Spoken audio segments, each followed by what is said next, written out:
சுவாமி விவேகானந்தரின் சிந்தனைகள். கடவுள் பிரபஞ்சத்திற்கு வெளியே சொர்க்கத்தில் எங்கோ இருக்கிறார் என்று துவைதம் சொல்கிறது.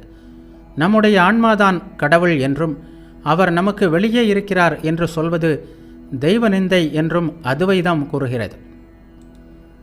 கடவுள் நமக்கு நெருங்கியவற்றுளெல்லாம் நெருங்கியவராக இருக்கிறார். இந்த நெருக்கத்தை விளக்க ஒன்றாயிருப்பது என்ற வார்த்தையை தவிர வேறு எந்த வார்த்தையும் எந்த மொழியிலும் இல்லை. கனவு கூட கண்டிருக்க முடியாத அளவுக்கு விஞ்ஞான அறிவு இன்று வளர்ந்திருக்கிறது. இந்த வேளையில் மத நம்பிக்கை என்ற பெயரில் உலகின் பரந்த இதயங்களை குறுகிய எல்லைக்குள் அடைத்து வைத்திருப்பது முடியாத காரியம்.